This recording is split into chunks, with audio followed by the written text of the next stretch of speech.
Je vais vous montrer combien il est aisé de programmer une surveillance avec ce logiciel Vitamine D. Nous allons commencer par le début, à savoir ajouter une caméra de surveillance. Elle peut être branchée par Ethernet ou en port USB sur votre système. Vous choisissez ensuite la marque et passez à l'étape suivante. Il vous est demandé le type de la caméra, l'adresse IP sur laquelle elle peut être visible. Je vais taper ici l'adresse IP interne de mon réseau, mais il est tout à fait possible de lancer l'adresse externe de cette caméra. Vous installez à ce moment-là le logiciel sur l'ordinateur au bureau par exemple, et vous pouvez visualiser et surveiller la caméra installée à votre domicile. Vous tapez ensuite le port de la caméra, le username pour cette caméra et son mot de passe associé.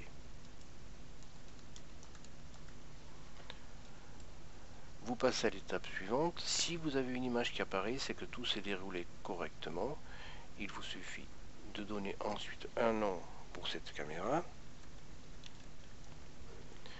et c'est terminé. Vous pouvez ensuite en ajouter une autre, mais je vais en rester ici avec une seule caméra. La caméra apparaît alors dans la fenêtre principale.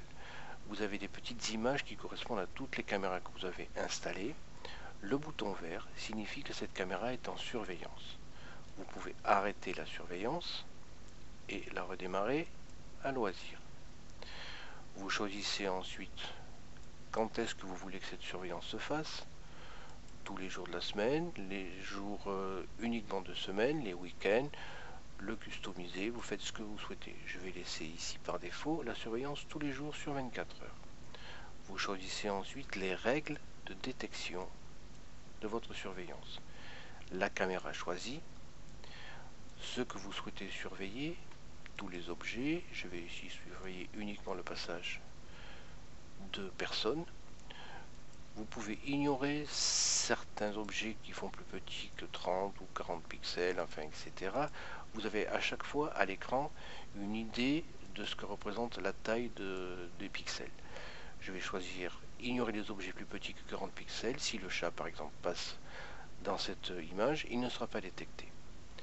Ce que vous voulez surveiller, toute l'image, à l'intérieur d'une zone, mais vous pouvez choisir également hors de cette zone, en entrant, en sortant de cette zone, etc. On va essayer le passage d'une porte. Vous pouvez choisir en entrant dans la porte, en sortant dans la porte, ou en entrant et en sortant. Je vais choisir en entrant dans la porte. Vous définissez où se trouve ensuite la porte que vous voulez surveiller.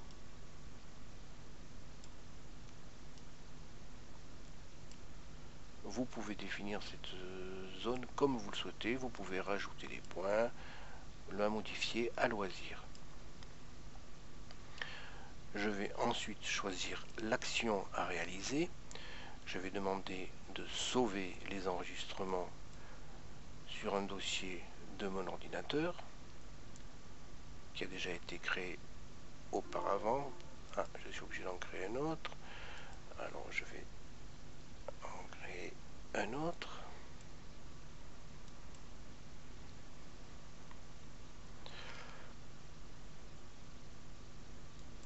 Et il vous est en plus possible d'ajouter des actions à cet enregistrement, à savoir envoyer un courrier.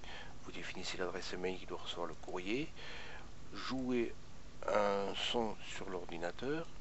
Je vais laisser les cloches. Quand cette détection se fera, vous entendrez les cloches sur l'ordinateur. C'est terminé. Je vais maintenant passer dans le champ de vision surveillée pour vous montrer en pratique ce qu'il se passe.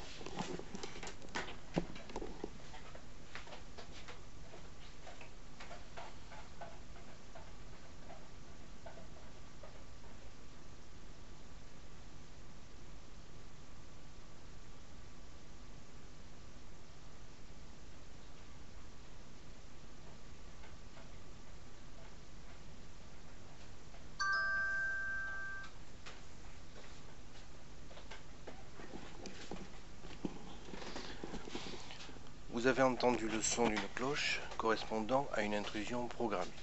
Vous pouvez maintenant voir les enregistrements qui ont été faits. Vous voyez qu'ici 2 enregistrements ont été faits.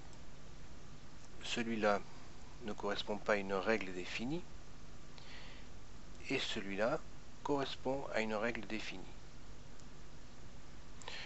Lorsque la règle définie a été trouvée, vous voyez une petite zone plus sombre ici à ce niveau correspondant à la sortie de la porte. L'entrée de la porte effectivement montre une zone un peu plus foncée. Vous pouvez revoir la scène en l'accélérant, en modifiant sa vitesse, en la mettant sur pause, etc. Vous pouvez ensuite, quand vous avez beaucoup d'enregistrements, faire un filtre, à savoir uniquement la règle qui correspond, les enregistrements correspondant à la règle. Vous voyez ici la zone surveillée et vous pouvez voir l'enregistrement associé. Vous pouvez ensuite, si vous avez beaucoup d'enregistrements, faire un choix dans les jours d'enregistrement, etc., de façon à vous y retrouver plus facilement quand vous avez beaucoup d'enregistrements. Voilà, c'est un programme qui est très facilement paramétrable, qui vous montre à chaque fois les règles que vous avez programmées qui sont affichées ici. Vous pouvez bien sûr ajouter plusieurs règles pour une zone de surveillance. Ce programme me paraît d'un bon rapport qualité-prix. Il revient à peu près à 35 € à l'achat pour un logiciel qui peut surveiller à ce moment-là 2 caméras. Et il est très facilement paramétrable et donne des résultats très professionnels. Voilà.